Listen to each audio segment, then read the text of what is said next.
Hello and welcome to the Gover Gym podcast, coming to you from deepest East Sussex. I'm Matt Charlton, and sitting in this room making face noises with me are Hayden, Rolfe and Mr. David Gover. Hello guys. Hi. So what we can do at the top of every show is choose our favourite sort of health and fitness headlines that have come up this week. David, what's yours? Well, I've taken something from a rather highbrow publication called the Journal of American Geriatric Society. I know you subscribe to it every week on your doorstep, but mainly because it proves something that I stand behind, and I will scour the width of the earth to find these studies. But it's found a correlation between weight training gains, right, and cognitive ability, so cognitive processing.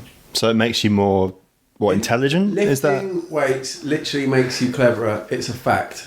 Blimey. As well as bigger and cooler.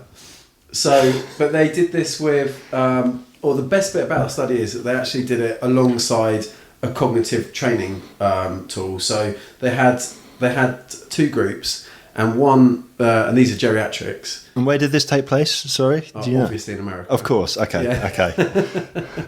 And one of them, they just made lift weights, and the others did brain training.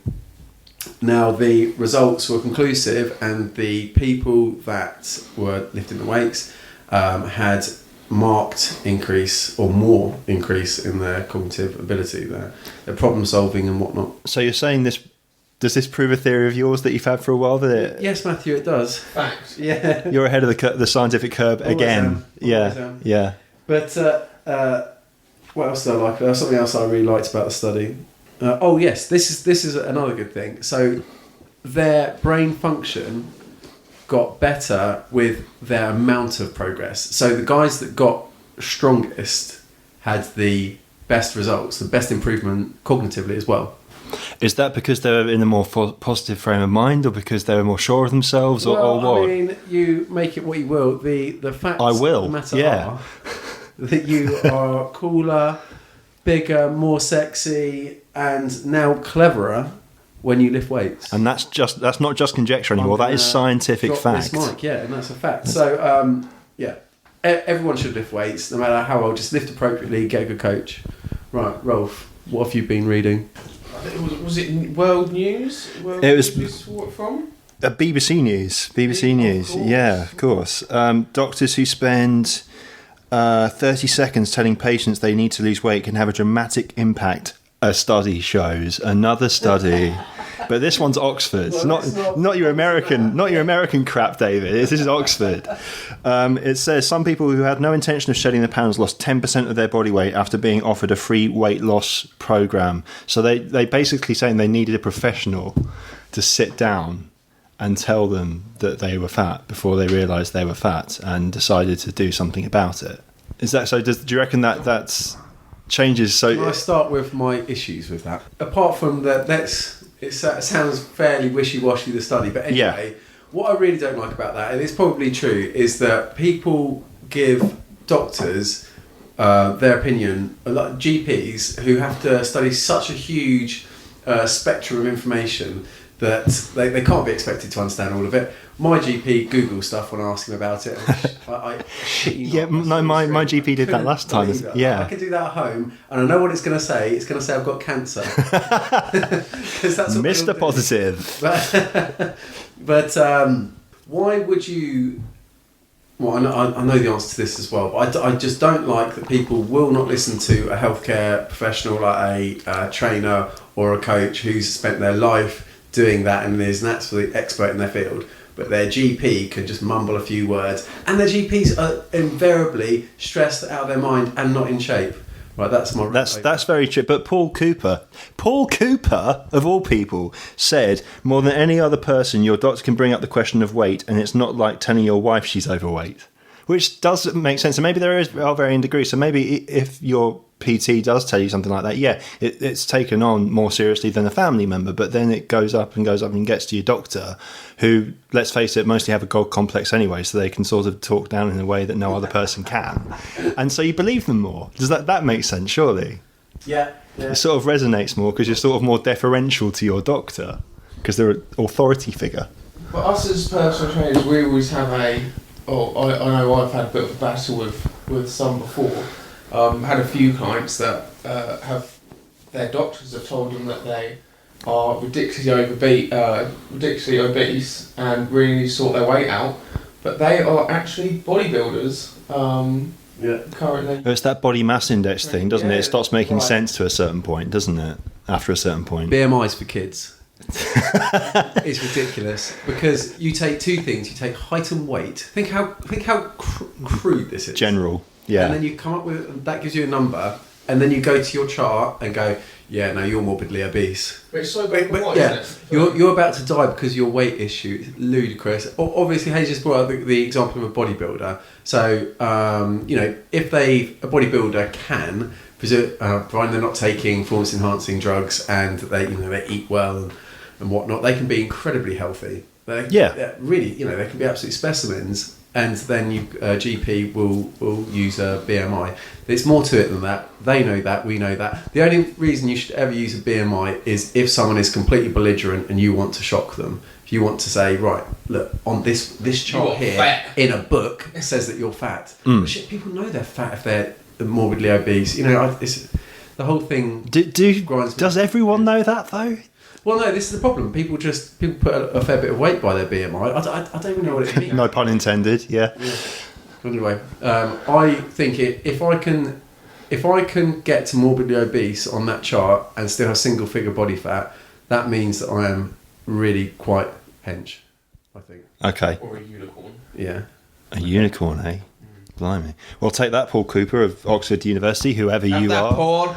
Whoever you are, whatever your name is, if that it really is your name, you liar. Right. So on to the main bit of today's show. Today, we talk of gym faux pas. And for those of you that don't know French, that means people who are annoying in the gym. So we're going to go just round the circle and just sort of grumble, aren't we, really, today for a few minutes? Oh, we've turned into our parents. So, housekeeping. Who wrote housekeeping? Right. I was saying this for all gym owners out there. I can't help it. Put your weights away. It's not hard. And it makes everyone's life very, very hard. That is it. That is all. On the gym wall, there's a slightly more passive-aggressive way of what you've just said. Is what was it? Strong people put their weights back. What are you trying to appeal to there? Egos and yeah. Well, I, at this stage in the game, he will do anything to try and get those swines to put their weights away. Fair enough. But I don't know why people don't. I'm sure they don't do that in their own houses. But put their weights away. No, but people, especially, there's a few repeat offenders, but they love getting their weights out. Tends to be the stronger lads as well, so big old weights. That's because they know if you confront them, they could hit you. Yeah, possibly. Yeah. But I just find it a little bit rude. Don't be that person. Do clear up after yourself. And especially if you're lifting the really heavy weights, sometimes cleaning down the evening, we might have a slighter female member of staff who's also an athlete who finds it very hard to lift those weights. Yeah. Put them away. So be a gentleman, put them away. Maybe you should have some sort of carding system. Like if you do actually catch someone doing it, yellow card, and then not necessarily suspended from the gym, but if they get a red card, they have to do a really horrible 100 snatch test or burpees or something like that. I think public humiliation. Yeah, I think that is. Yeah. Go back to sort of Roman times, public humiliation, sort of in the arena, that sort of thing. Put them in the middle. Have people just chant shame at them. Make them stand in the middle of the room. I'm just throwing ideas at you, really. I mean, I'm not a businessman. Personal trainer who works for us who he just has no shame in doing it, does he? So he's this man is a miracle. He has never been embarrassed in his life. no, he I don't think. So as you do, you load up the leg press. I mean, you're talking like 300-400 kilos on there, and if Alex sees them walk away, it's like, oh, Simon, are you finished here? And usually they're like, yeah, I am. It's like, Oh, okay, no, I'll put your weights away then, yeah? But I'll do it, no worries, no, you just chill out, you go to the next station. He's amazing, isn't he? Yeah. And does it have an impact? Does it work? Do you see them? Do you see them the next time come back and actually put their weights away? We'll never come back. Yeah, he does it nice and loudly. Everyone around him can hear. It's Name, shame, or maybe a card system. I think, mate, just put that in the back pocket for now. But I reckon a yellow and red card system and ritual The immunity best thing is to get to the root cause of the problem and kill them. Everyone just put their that would be lovely. Death penalty. So the next point we have here is simply the word odour. Guys, odour. Let's talk odour. Well, there's one thing, Matt. There's having a real tough session, a real sweaty one at that, and coming out smelling bad. That's acceptable. Walking in smelling bad is a no-no. It's offensive. It's awful, isn't it?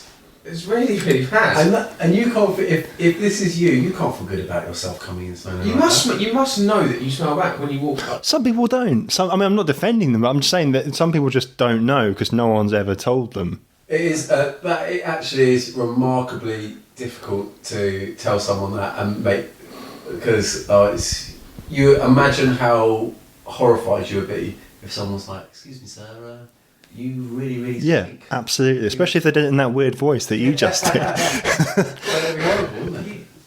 Do you know when you smell bad? Like, yeah. Now I do need to stick up. I don't know if any other people who train regularly have this.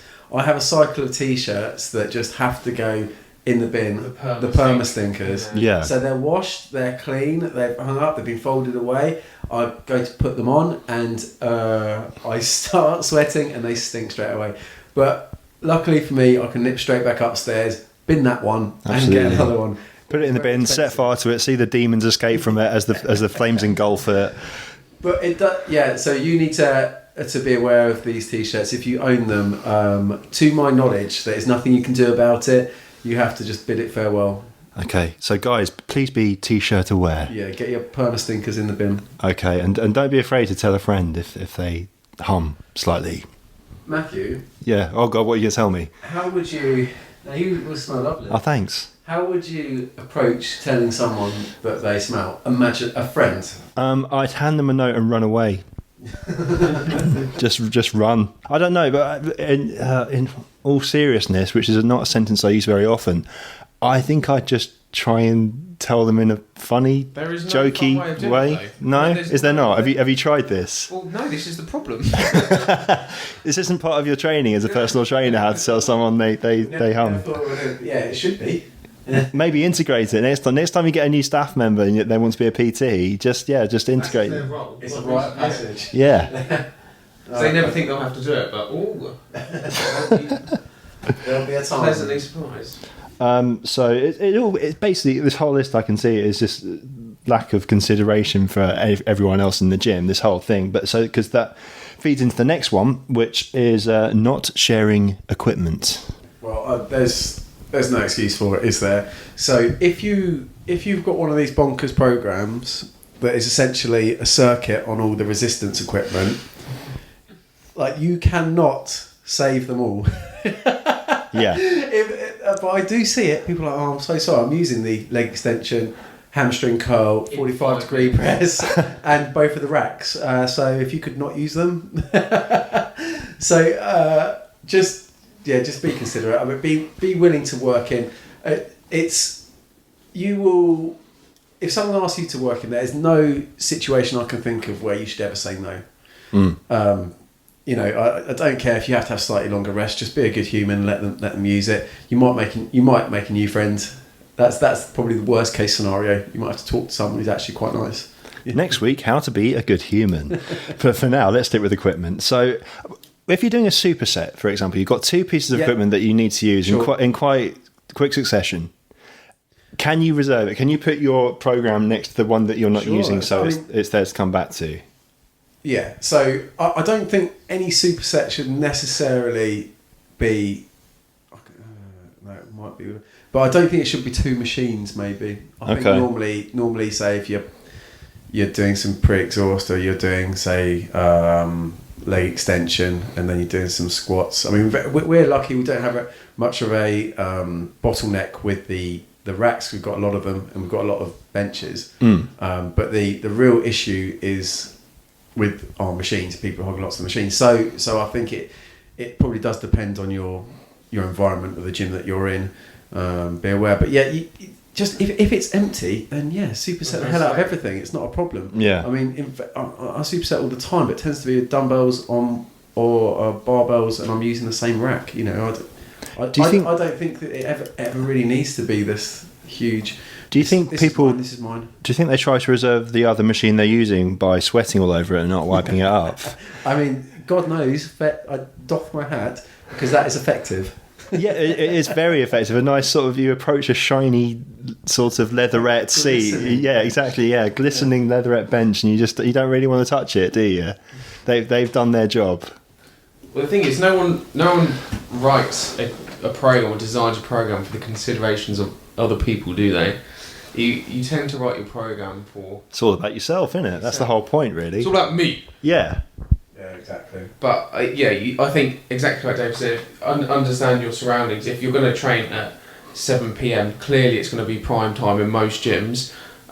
So yeah, you're probably not going to be able to superset. Or if you are, just be willing to share. I mean, the only time you're guaranteed that every bit of equipment you want is going to be available is if it's your own gym. If it's your own gym at your house, that's when you know that every bit of equipment is going to be available to follow, that you can follow your program without any interruption. So the answer is own a gym. Build a gym in your house. Yeah, easy. Just get a room, build a gym. That. Come to Gover Gym. Come to Gover Gym. They've got great equipment for your own house. They've got great equipment and available equipment. Everyone supersets and is really polite.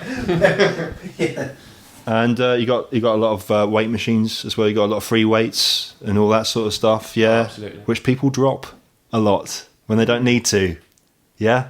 Which is our next point: dropping weights that are for ponies. I wasn't sure I was reading that right, but that's what it says. Ponies. So first thing of this, and Hayden said this winds him up, is I have no issue at all with people dropping weights. I drop weights myself all the time, and I think it's necessary. I think if you're working till failure, sometimes those weights come down fast, and your fingers give up sometimes. Crank a huge deadlift up, and you've used every bit of energy to do that, and your choices are to drop that bar or to do a rubbish eccentric movement where you might compromise your spine. Yeah, drop that bar. 10 times out of 10, drop that bar. Yeah, that's what the floors are there for. Yeah, absolutely. That's why we've got platforms. It's where the problem lies is when you what you think maybe loading up a bar of 30 kilos and crank that weight up, let's say through a deadlift, and then just let go, just drop it. That isn't. But then saying that, maybe 30 kilos for someone is a lot of weight. Is a 1 rep max. Maybe I'm being a dick. Yeah. But no, if it's clearly there's no need to drop weights. Let's go off a deadlift. If it's clearly maybe 10% of your 1 rep max, there's no need to drop it. You're clearly strong enough to put it down. So it's for show. Right. Yeah. They've seen it on YouTube. They've seen someone sort of doing a scream and a drop, or on the Olympics or something. CrossFit. Yeah. They want attention. They crave attention. Basically, you just get a feeling that some people just want to scream and shout and drop weights and. Yeah, what is the real root? What is it? The noise, or what is it that you really don't like about it? Yeah, it's more the fact that they don't need to do it. It's them trying to. I think it's them. It's like an ego thing, isn't it? Yeah. Drop it. Is it detrimental to the exercise? Because surely, if you can finish the whole movement as well by getting the weight down to the floor, that is. I mean, as we said, you have to drop it sometimes. Depends what you're training for. Like if you're bodybuilding, then time under tension, you probably want to do the whole thing. If you're powerlifting, then really you're only looking at the concentric part of the movement anyway. And I suppose talking about drawing attention to yourself at the gym. Is my bugbear is screaming, and that sort of ties in with the weight dropping as well. It's almost a look at me thing, isn't it? But some people think it actually helps them as part of the exercise, don't they? Yes. Now it does actually help you, make you stronger. Screaming makes you stronger. Yeah, cool. No, I completely understand and sympathise with people that on their last rep, they're going for it and they're charged up, or they're going for 1 rep max and let out a dirty bellow. Yeah, they're fine, go for it. In fact, I don't like people grunting away in the gym too much. I get it. I'm probably guilty of it. I love it when I hear Alex grunting like, bodybuilding. That always makes me smile. So I think that's more for show as well. Is that a part of that is Alex for show. If it wasn't He's our Alex, favourite exhibitionist. If it was anyone else, they probably wouldn't get away with it. What, that mid-set screams bodybuilding? I'll probably have a good laugh. Yeah, I think that's funny. But I understand when someone wants to push through people something. Getting themselves, they do it for a plethora of reasons, probably. I'm sure some people are like, look at me. Some people are trying to get themselves charged up. Some people are frustrated halfway through the lift. I don't know, but I do think. Or there was a study. What was it with? If say you stub your toe and you scream an expletive, that lowers your perception of the pain. Yes, So I heard that too. There's a portion of that in it. When you're screaming, it's almost distracting. And I get that for sort of pushing through military press or something like the final one, and you really need to get through it, and you're up to a certain point, and you sort of have to grunt and scream to get through it, and that's fine because it is, you let out energy and it sort of pushes you forward. But I'm talking about the ones that make the orgasm noises all through their workout. I mean, there's a few. There are a few, and it's so distracting. Sexy? It's sexy and distracting, which is my favourite kind of sexy, I suppose. But they don't need to do that, do they? We were talking about it before the show, weren't we? Our kettlebell trainer Angela said the best sort of channeling of sound when you want to sort of, what was it? You tense. It makes you tense every muscle at the top of an exercise. Yeah, it's like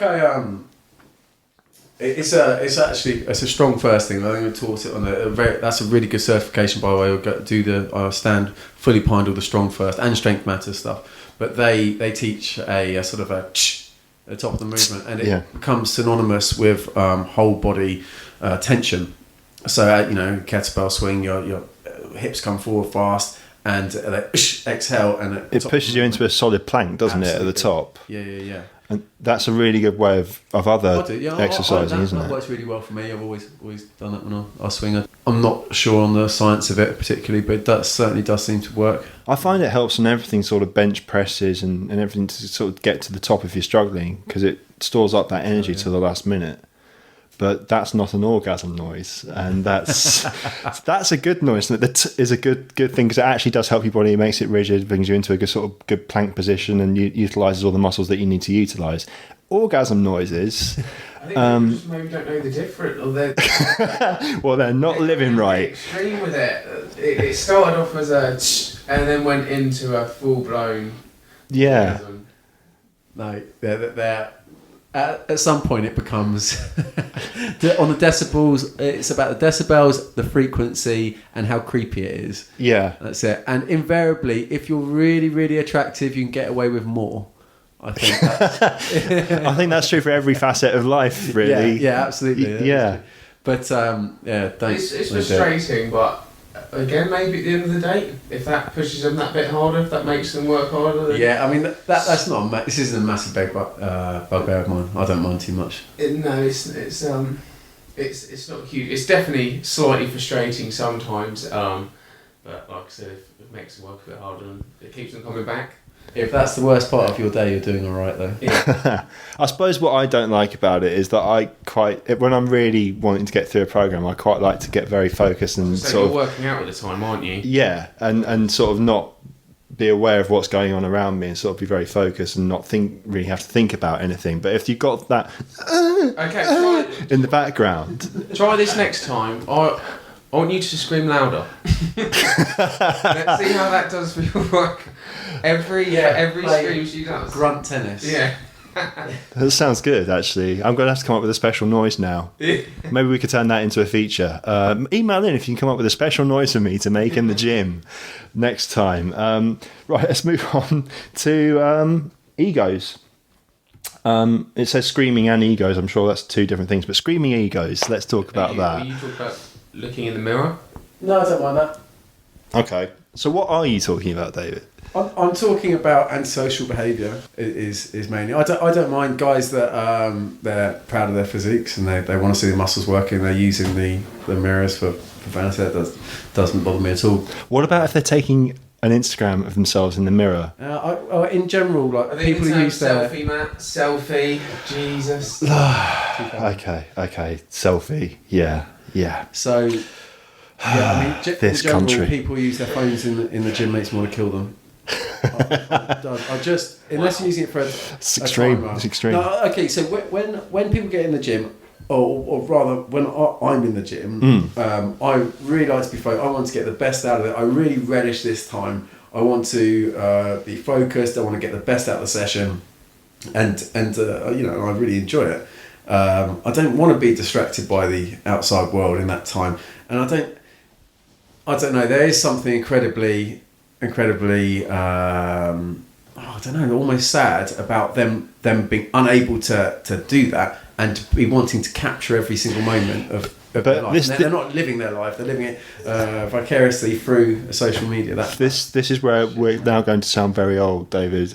Yes, because I know. because the youth, like Hayden, they like to capture every single moment of their life because they're frightened that they're going to forget it, or that if they don't capture it, it doesn't exist. Whereas us two from the analog age, the 90s, we don't get that. Oh. Yeah, the 90s. But there is might it help them taking a photo of themselves in the mirror? It might spur them on. Okay, so if you're taking a photo, I guess best case scenario is that they put it on social media. Their self-esteem gets built because they get loads of likes and it reinforces the positive behaviour of becoming more healthy and going to the gym. Yeah, I do, but I don't know. I am old. Yeah. Maybe. But it wasn't. I don't like it. It wasn't just photos we were talking about. Adore it. Yeah, it wasn't just photos we were talking about. It's just egos in general. So I got sidetracked. So yeah, the main thing I don't like is antisocial behaviour. I don't like it when someone, because they are maybe a big strong lad, thinks they can come in, take a squat rack and stay there for the duration, not let anyone change in and train with them, and just generally obnoxious to people. That I really, really don't like, and I've got no place for it. And we work really, really hard to get rid of that kind of behaviour. So, but this isn't gym specific, is it? Really? Like, no. Egos in general are quite an ugly thing. Like, what are they trying to prove, Matthew?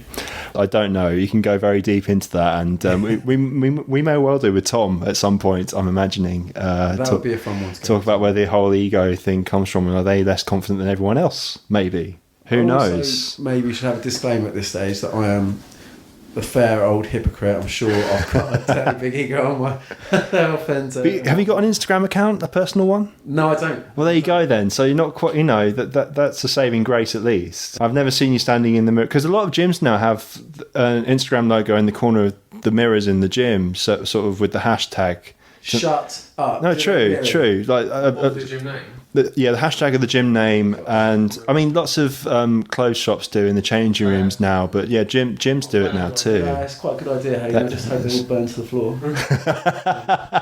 The next one I don't understand is Tony Tips. I don't know what the hell that. I'm just reading what's written in front of me. Basically, I've got no idea. Okay, shall I? Oh yes, please tell me what the hell you're talking about. Yes. What I was talking about, and I think it's a double-edged sword, because it's really nice. A lot of the time, it does come from a good place.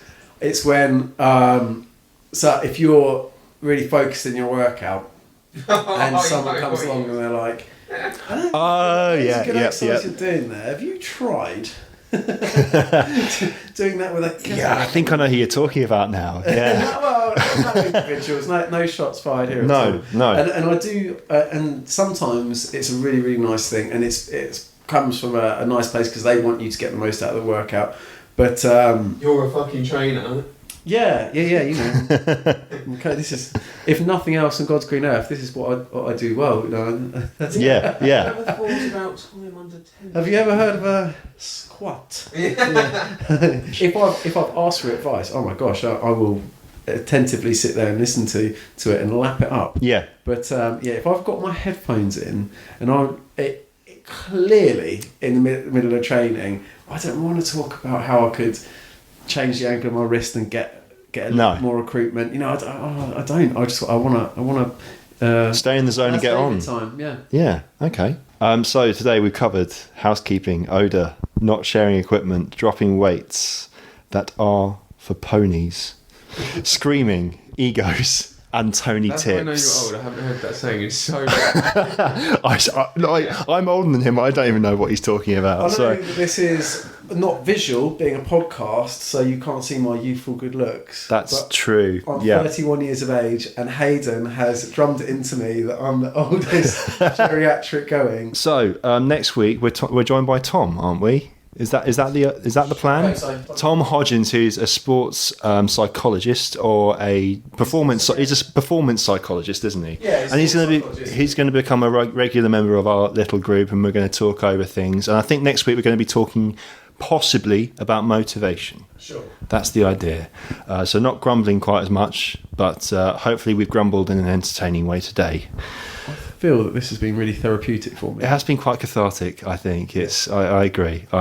Right, govergym.co.uk is the website. Feel free to come and visit as well. And we'll be back next week. Thanks very much. Say bye, everyone. Thank you. Good dynamo.